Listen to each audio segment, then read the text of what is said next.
Mirëmbrëma shikues të nderuar, unë jam Tefik Salihu, po japim lajmet në televizionin Tema, ndër të tjera sonte do të ndiqni.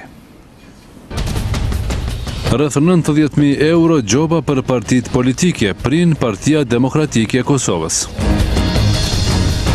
Ambasadori amerikan në Kosovë, Tracy Ann Jacobson, në qendrën e numërimit të votave. Alianca Kosova e Re kërkon rinumërimin e plotë të gjitha fletvotimeve në tërë Kosovën.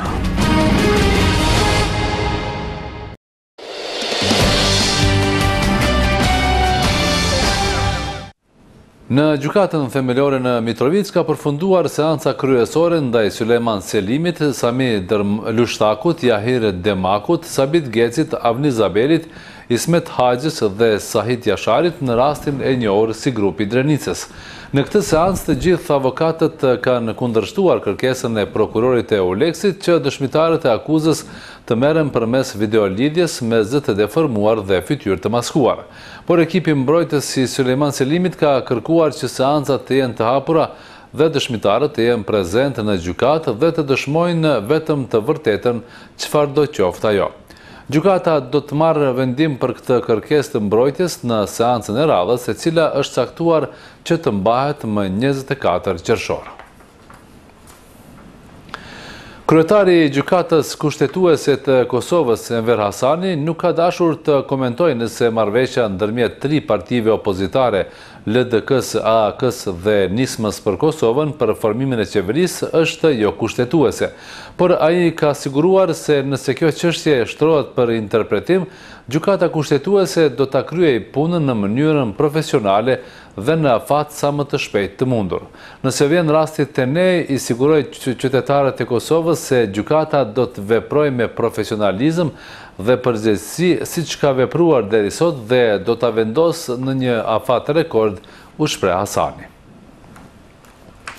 Sekretari i Lëvizjes Vetëvendosje Dardan Molliça i thotë se në vend që të bisedojnë me Serbinë, Vetëvendosje do të bëjë 3 bisedime të tjera me qytetarët serb në veri të Kosovës, Brukselin dhe me Tiranën zyrtare për bashkimin e Kosovës me Shqipërinë. Por në gjetjen e gjuhës së përbashkët me subjektin e Kurtit, beson edhe lideri i LDK-s Isa Mustafa dhe kandidati për kryeministër Ramush Haradinaj. Si Mustafa ashtu edhe Haradinaj thonë se dialogu duhet të ketë një qasje tjetër. Paneli për ankesa dhe parashtresa tha se ndaj subjekteve politike janë shqiptuar gjoba në vlerë prej 89.200 euro. Kryetari i PZAP-s, Shukri Sulejmani, ka thënë se ankesat kanë të bëjnë me ditët para fushatës, gjatë fushatës për thyerjen e heshtjes zgjedhore, për ditën e votimit dhe rezultatin preliminar. Sipas tij, kjo shifër krahasuar me të gjitha zgjedhjet e kaluara është deri në 3 fish me ulet. Partia Demokratike e Kosovës ka më së shumti gjoba, gjithsej 57.600 euro, pastaj Lidhja Demokratike me 12.000 euro, Nisma për Kosovën me 9.200 euro, Alianca për Ardhmërinë e Kosovës me 3.900 euro dhe disa subjekte tjera me shuma dukshëm më të vogla, ka thënë Sulejmani. Përveç subjekteve, vendime për gjobë janë marrë edhe për disa individ. Ambasadori amerikan në Kosovë, Tracy Ann Jacobson, e ka vizituar sot qendrën e numërimit të votave në Fushë Kosovë. Radha ime për ndërim si një prej antarëve tanë monitorues të ambasadës amerikane në qendrën e numërimit të rezultateve, ka shkruar Jacobson në Twitter. Ndryshe në qendrën e numërimit të rezultateve, aktualisht është duke u bërë regjistrimi votave me kusht dhe atyre me post.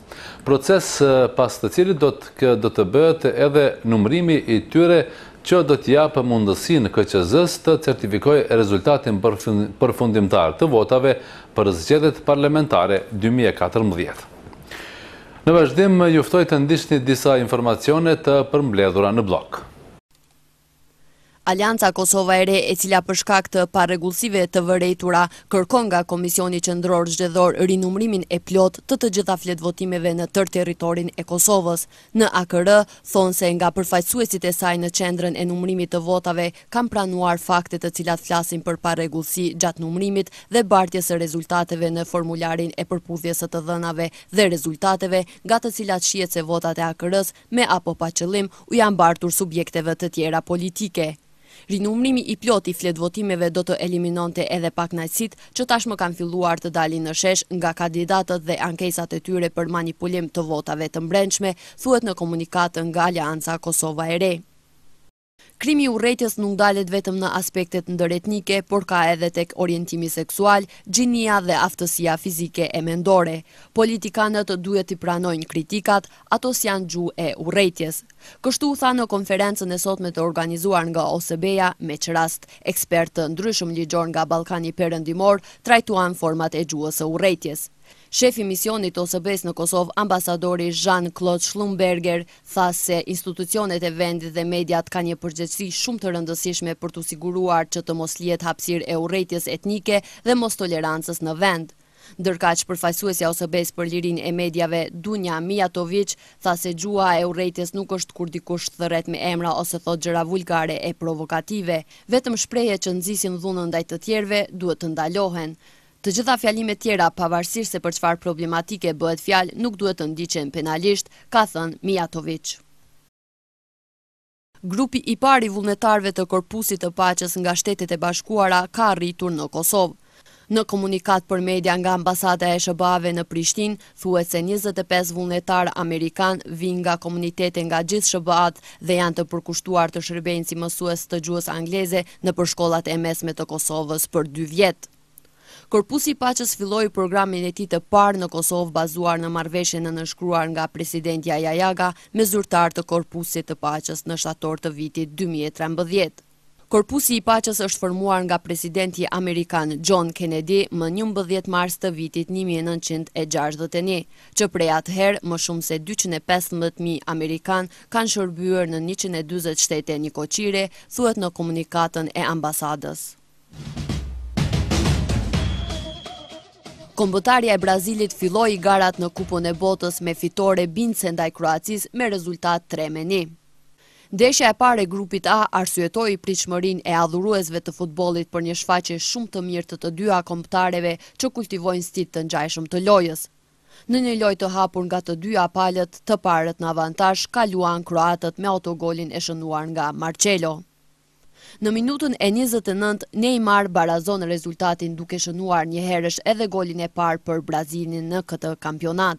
Në minutën e 70, Fred fiton një penalti të dyshimt, të cilën Neymar e realizon me sukses duke quar Brazilin në avantazh 2-1. Golin e fundit e realizon Oscar në minutën e 92, duke vullosur kështu rezultatin e ndeshjes në 3-1 për Brazilin. Në ndeshjen e dytë të grupit A, që u zhvillua sot nga ora 18, u takuan Meksiko dhe Kameruni.